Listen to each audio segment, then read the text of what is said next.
मुझे ये बताइए, मुमताज आलम रिजवी साहब, उन्होंने कह दिया हमें तो कोई दिक्कत नहीं है, तो ये दिक्कत पैदा करने वाले कौन है? दिक्कत पैदा करने वाले वो हैं कि जो फंस गए हैं वोट चोरी में, जो फंस गए हैं, जो बोकस आईडेंटिटी कार्ड बने हुए हैं वो उसमें फंस गए हैं, इसलिए ये फिर मुस्लिम का विवाद ला करके खड़ा। कोई मसला ही नहीं। अरे हमेशा मैंने आपसे क्या पूछा? मैंने पूछा, देखिए अभी उन्होंने बोला नहीं, कोई मसला ही नहीं है। अरे अगर वो जांच करना चाहते हैं, बुर्का हटा के हम चेहरा दिखा देंगे, कोई प्रॉब्लम नहीं है। तो फिर इसको धर्म विशेष से क्यों जोड़ा जा रहा है कि धर्म विशेष की महिलाओं को टारगेट किया जा रहा है, उनको डराया जा रहा है ताकि वोट डालने ना आए? क्यों ऐसा किया जा रहा है? प्रत्युष जी, इसको बिला वजह इशू बनाया जा रहा है। अगर एक औरत तो आप जांच कर रही है और बंद करके हम स्टेशन पे जाते हैं, एक मिनट आप खुलकर बोलेंगे जी, एक मिनट, जो भी इसे मुद्दा बना रहा, बेवजह बना रहा, खुलकर बोलेंगे? मैं क्या कह रहा हूं पहले सुन लीजिए। हाँ। इस तरीके सिर्फ ऐलान करने से नहीं होता है। जैसे हम स्टेशनों पे भी जाते हैं तो या शॉपिंग मॉल में जाते हैं तो हम देखते हैं कि औरतों के लिए कवर्ड एरिया, जैसे कि हमारी बहन ने कहा, कवर्ड एरिया होता है, उसमें औरतें जाती हैं, उन चेक होता है, वो निकल जाती हैं, कहीं कोई एतराज नहीं। स्टेशनों पे होता है, एयरपोर्ट पे होता है, हर जगह अगर उस तरीके से बना दिए कोई मसला ही नहीं, ये कोई नई चीज है ही नहीं है। इसलिए अगर कोई इसको इशू बनाया जा रहा है, वोटिंग का है। अगर एक भी, फैज खान जी, अगर एक भी बोगस वोट चला गया तो ये तो नहीं होना चाहिए, तो गलत है। फिर अब ये सवाल करना कि नहीं नहीं आप पर्दा हटा नहीं सकते, आप बुर्का हटा नहीं सकते, अगर कोई हटाने के बाद मतलब वो कह रहा है कि आप हटाइए और चेहरा दिखाइए, तो बवाल हो जाएगा क्या? क्या दिक्कत है? बिस्मिल्लाहिर्रहमानिर्रहीम, जय हिंद। देखिए, मैं एक बात स्पष्ट कहना चाहूँगा प्रत्युष भाई, हमारी इस्लामी माँ बहनों का बुर्का जो है बहुत इम्पॉर्टेंट अंग होता है, लेकिन इसको कई असामाजिक तत्वों ने बदनाम भी किया। अब कोई चोर होता है, चोर क्या करता है, शॉपिंग कॉम्प्लेक्स में बुर्का पहन के जाता है, वो चोरी कर लेता है, बदनाम हमारी मुस्लिम बहनें होती है। कोई आतंकवादी होता है, वो बम ले जाके बुर्का पहन के बम रख देता है, वो है तो अंदर आतंकवादी, बदनाम हमारी मुस्लिम माँ बहनें होती है। इसी तरीके से बोकस वोटिंग करने वाले वो पुरुष भी हो सकता है। हाँ? वो 4 बार वोट करके चला जाएगा, बदनाम हमारी मुस्लिम माँ बहनें होंगी।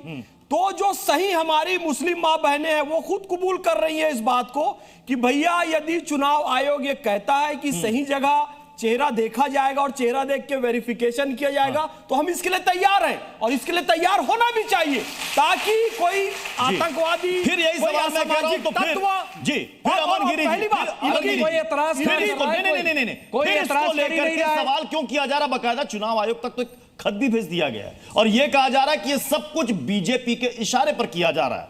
क्यों? क्योंकि एक विशेष समुदाय को टारगेट करना है। नहीं, विशेष समुदाय की आड़ लेकर जिसको चोरी के वोट डालने हैं, जिसको वोट में मुस्लिम बहनों की जगह पुरुष आकर वोट डालेंगे, उनको समस्या है, वो जाकर ये पत्र दे रहे हैं। और आज के समय में बहुत अच्छा विषय है कि क्या भारत में समानता है? क्या हिंदू बहनें और मुसलमान बहनें एक मानी जाती हैं? नीट के एग्जाम दिए जाते हैं, उसमें हिजाब अलाउड होता है, लेकिन जो हमारी हिंदू बहनें होती हैं उनको आधी आधी स्लीव के कपड़े अलाउड होते हैं। समानता हो तो सबके लिए हो। और इसी तरीके से भारत का एक बहुत महत्वपूर्ण अंग है वोटिंग। वोटिंग में अगर इस तरीके अपना चेहरा दिखाने में भी समस्या है, बहनें कह रही हैं हमें कोई समस्या नहीं है, लेकिन पत्र व्यवहार इतने चल रहे हैं कि पूरा भारत के संविधान के मूलभूत संगठन में खतरा आ चुका है। क्यों फिर इसे मुद्दा बनाया जा रहा है? क्यों? देखिए क्या है, चुनाव आयोग बुरखे की आड़ में अपनी नाकामयाबों को चलते हुए अपना मुंह छुपाने की कोशिश कर रहा है। मुद्दा असल में फर्जी वोटिंग का है ना। अभी राहुल गांधी साहब ने बाकायदा एक प्रेजेंटेशन दी थी और चुनाव आयोग से सवाल करे थे, तो चुनाव आयोग कहां अपना मुंह छुपाने चला गया था? बताया था कैसे फर्जी वोटिंग होती है, पूरी बताया, जाके प्रेस कॉन्फ्रेंस करी। लेकिन जब उनसे ये कहा गया कि हमको वीडियोग्राफी दे दीजिए, तो चुनाव आयोग ने पता क्या कहा कि अरे महिलाओं की कोई निजता होती है नहीं होती है, वीडियोग्राफी ऐसे कैसे दे दे? मान लीजिए अभी हमने कहा कि कवर्ड एरिया हो, ठीक है, आप कह रहे हैं मान लीजिए बहू और ससुर साथ में वोट करने जा रहे हैं, वहीं पे चेहरा उठा दे, कभी बहू नहीं उठाएगी, वोट डाले चाहे न डाले। मैं बता रहा हूं गारंटी से, जो नहीं उठाएगी वो अपना घूंघट, क्योंकि वहां पे ससुर खड़ा है जिसके सामने कभी उसने घूंघट नहीं उल्टा, मैं मुझे ससुर मान के अपना जो है घूंघट काटती है। ये गांव के नियम है, सुनिए गांव के नियम है। और अगर मैं कोई खड़ा होगा वहां पे अपना चेहरा नहीं दिखाएगी, वोट डाले चाहे नहीं, इसलिए कवर्ड एरिया जवाब दे रही है। तुम ससुर अभी आपने ससुर और बहू की बात की ना, जवाब दे रही है। घूंघट हटा सकते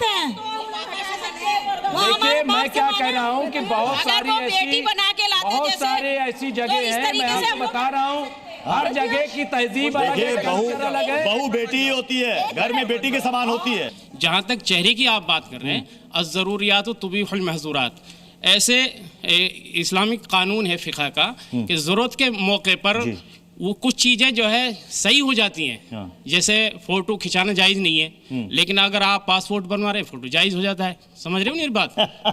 बहुत इंपॉर्टेंट बात कह रहे हैं ये।